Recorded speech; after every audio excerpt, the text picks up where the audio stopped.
start things off, can you give us a status update on the connected car market and looking at specifically at some of the services being deployed? Sure, the connected car market is actually growing fairly rapidly. We're expecting in about 2 years, about half the cars sold will have some form of connection, and by 2022, there should be over 1 billion cars on the road that have some form of connection included. Now, the services that are being offered actually are very basic today. It's GPS navigation, streaming audio, maybe some video services, but we're really just at the early stage of determining what the new and innovative services will be for connected car. Which markets are you seeing the most advanced services being offered? So the markets that are offering the most advanced connected car services are the ones that are the most connected today, so mostly the developed markets.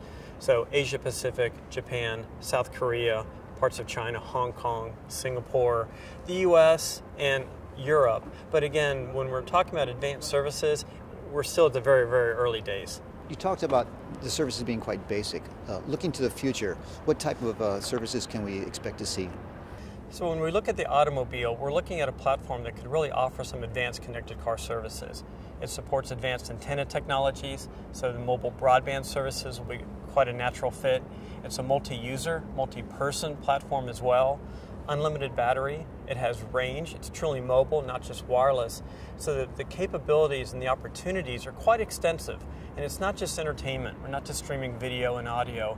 There's driver information, driver improvement, security information, safety information that we can get to the driver about road conditions, about traffic. There's telematics we can pull back from the automobile as well, so there's data that can come from, not just to, the platform. So the advanced opportunities for new services are probably endless. Not sure I can put my finger on just one or two today. What do you think the role for service providers should be in the connected car market? The operators have a great opportunity with the connected car market, and not just to provide a connection. You've got location information, which will be absolutely critical to the connected car. Talk about a truly mobile experience. You're not just within a few hundred meters at a shopping mall, you're talking about hundreds or thousands of kilometers or miles that an automobile can traverse. And that's where a mobile operator really comes into play. So it's the connection, it's the mobility, it's the data behind the connection, the services, the speed of the mobile broadband connection. All those are going to come together to add value to a connection to a connected car. What do you see as the major challenges that have to be addressed for the connected car market to really take off? So as I was saying, for the connected car market itself is a great opportunity, but it's also extremely complex. The automobile manufacturer is involved, of course the mobile operator, there's a middleware component, a software app component, you've got a smartphone potentially you want to plug in as well for personalization. And the car, as much as it's a consumer device, has a very different upgrade cycle than we're used to seeing in telecom.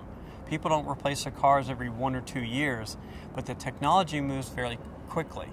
So even if you're talking about an LTE market, you've got LTE, and then you'll have enhancements to the spectrum, LTE Advanced with carrier aggregation. So the speed of connection is going to go from megabit to tens of megabits to hundreds of megabits in a period of maybe 3 or 4 years. People are going to have the cars for much longer, 7, 10, 12 years. So one of the big challenges is not just maintaining the ecosystem, but how do you keep up with technology as well?